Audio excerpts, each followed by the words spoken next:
Hello, good morning mga labs. Welcome back to my channel, Jarson's Kitchen.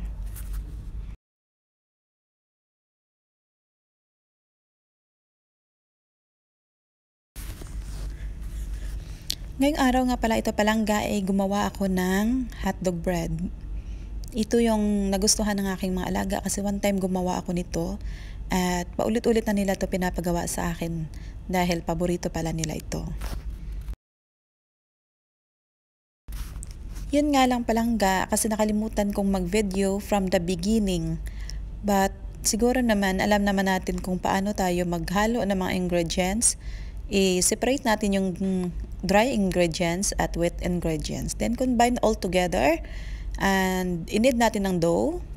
And i-set aside natin ito at i-rice lang natin ito ng 2 hours para maganda yung texture niya.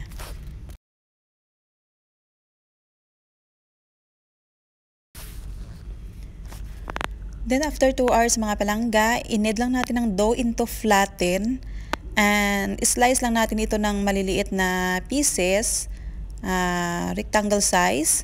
And then lagyan lang natin ito ng hotdog. And i-roll lang natin. Then varnish lang natin siya ng egg.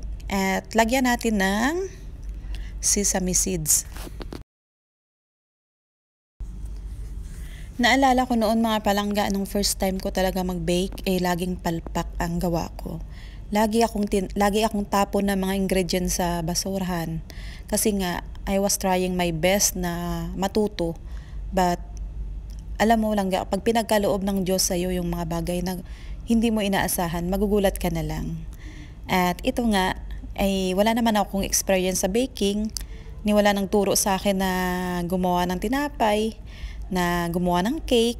But, glory to God, binigyan niya ako ng isang kaalaman na pwede ko palang i-apply sa sarili ko. At itong yung kaalaman na ito mga palangga ay hindi ko kayang ipagyabang, kundi sa Kanya ang Panginoon lamang ang kaya kong ipagyabang dahil ang lahat ng to ay nanggagaling sa Kanya. O di palangga? Sa ngayon mga langga, it's very easy for me to bake a cake. Gumawa ng cupcake, gumawa ng mga breadstick, gumawa ng mga baksam, gumawa ng sweets, mag-bake ng mga tinapay. Parang feeling ko napaka-easy na para sa akin. At itong talent na ito mga langga ay hindi ito nanggaling sa akin kaalaman, kundi nanggaling talaga ito kay Lord. And praise and glory to God sa wisdom and knowledge na binigay niya sa akin. Sa ngayon mga langga, talagang iniipon ko yung mga experience ko sa trabaho, sa pagluluto, at sa pagbe-bake. Iniipon ko yung mga kaalaman kong yon kasi nga in God's will, gusto ko talagang mag-start ng sarili kong business kapag nagkaroon na ako ng ipon balang araw. At ayun, alam kong magtatagumpay ako doon kasi kalooban ng Panginoon yun sa akin, nararamdaman ko. At dahil malinis ang puso ko sa hangarin ko na magkaroon ako ng sarili kong negosyo, at alam kong hindi ako mag-fail dito kasi kasama ko si Lord sa bawat hakbang ng buhay ko.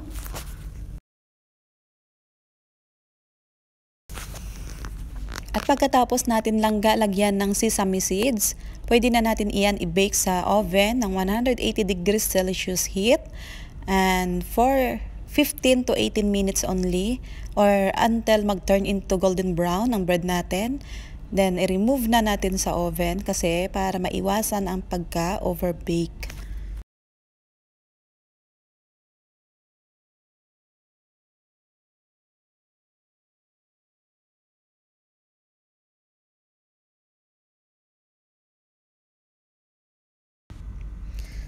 So, ayun na mga palangga, no? After 18 minutes, our bread is finally done.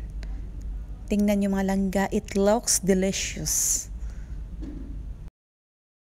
Yan lang muna ang vlog natin for today mga palangga. Stay lang kayo dyan at marami pa tayong ipapakita sa inyo.